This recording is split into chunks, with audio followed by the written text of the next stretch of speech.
Miguel is an R&B singer who has a few albums under his belt right now. We have Kaleidoscope Dream from 2012, and then there was Wild Heart, which came out in 2015.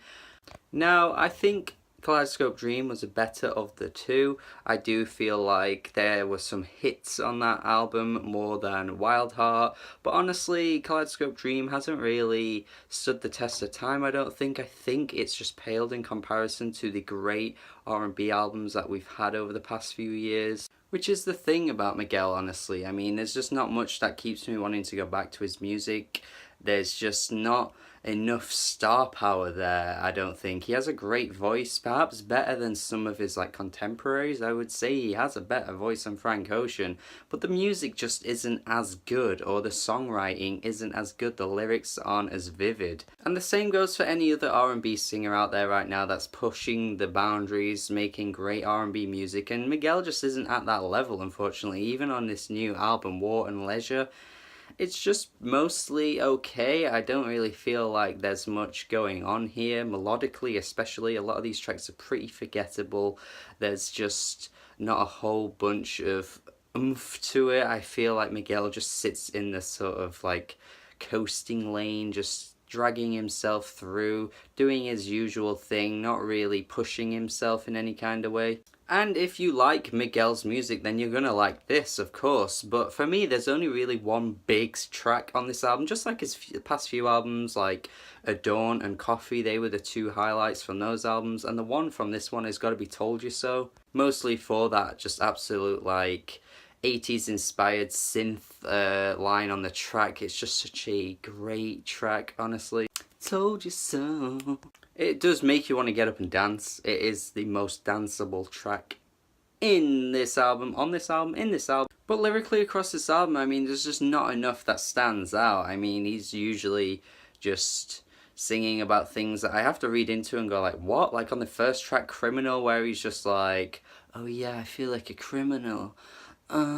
He references Columbine, like that's supposed to be some kind of cool reference. I don't know why anyone would reference that event, but he's trying to be like, oh yeah, this feels so bad, but his sort of way of approaching it is so weak, honestly. Rick Ross comes in doing his thing, he's alright on this track, and the sound of the song is pretty good, but it's just the lyrics. And talk about bad fucking lyrics, let's talk about Skywalker, which is a track that I didn't even want to mention in this review, because I was just like, if I just ignore it, then that kind of makes a statement of how bad the song is. But then I thought, well, I can't just ignore a song in a review because of that reason.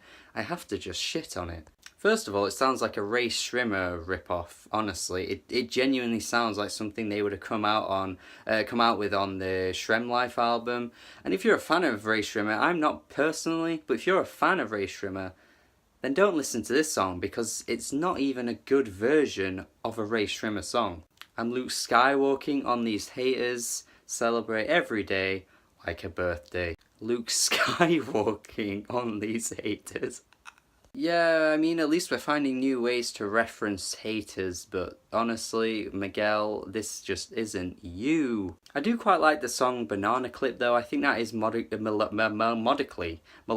quite pleasing on the ears, especially his vocal performance on this one. It is quite catchy to my red fucking ears. And Caramelo Duro is like this Latin-inspired dance track, which the beat does honestly sound like that Calvin Harris, Pharrell, Katy Perry song Feels, which was a little off-putting, but overall it's quite a dance jam. I would throw this on at a party and I could tell you it would stick well. It has Kali Uchis on it though, and she has been really getting around with features, but I couldn't even hear her on this track. I think I heard her faintly on the chorus.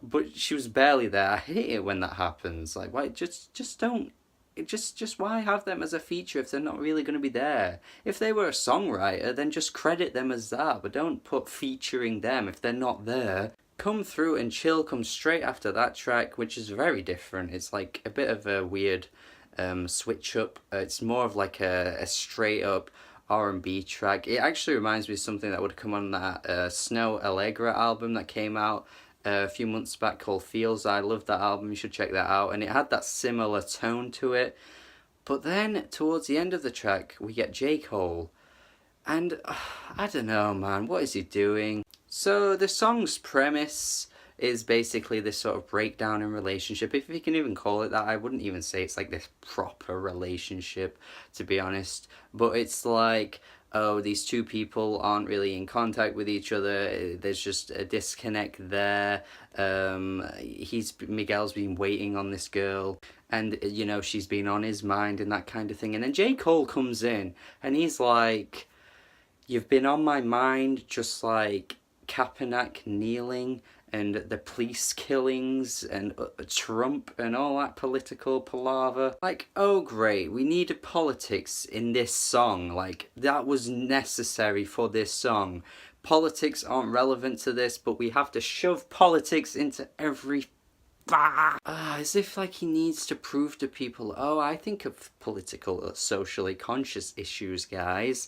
I'm just gonna mention it here on this song, which is mostly about wanting to get a girl to sleep with you. Because Miguel at one point repeats the phrase, I wanna fuck all night, I wanna fuck all night, which, you know, for me, I just want my R&B to be more sultry, to be a bit more, you know, just a bit more mysterious. Miguel is just a bit too on the nose. I think that part of the song ruins it as well. So yeah, so far in this review I've mostly been back and forth. One great song, one good song. It's pretty mixed in the results. But to be fair, the last two tracks are great R&B songs. Anointed is just very well sung by Miguel, and the last track is pretty good too. And City of Angels has this distorted guitar, which sounds dreadful. I can't even call it laced into the beat, because it's just like a fish out of water, just like flapping around, just like all over the beat. Like, it just doesn't fit. So Miguel, a few stylistic choices here and there don't work in his favour. Some work really well, like on Told You So. Lyrically, he's not that great. Overall, I did enjoy quite a few tracks, so in the middle, after Banana Clipper, there were a few that I thought were okay. So, you know, maybe like four songs on this album I would have thrown away because they weren't good. But I do want to give Miguel the benefit of the doubt, though, because he does have a good voice. He has the ideas there. I don't know, I just think he needs someone alongside him, just showing him the way. You know, he needs like a Frank there, just making all the calls, making all the shots, you know, taking control, and just pointing him in the right direction. He needs like a Ryan Lewis, like Macklemore does, you know, he needs someone there just shoving him in the right direction. Yeah, and I think he could put out a great album, but at this point he hasn't got one yet. There's no great album in his discography. I would argue that all day. And I'm pretty sure R&B fans know this too. There's just too much great R&B out there to even consider Miguel as like a modern great. He's just not at that level at all. But this album's okay, I think. It's okay. I'm going to say C-.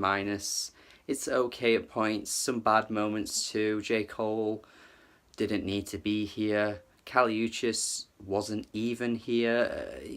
Yeah, you know. It's just okay. Let me know what you think of this album.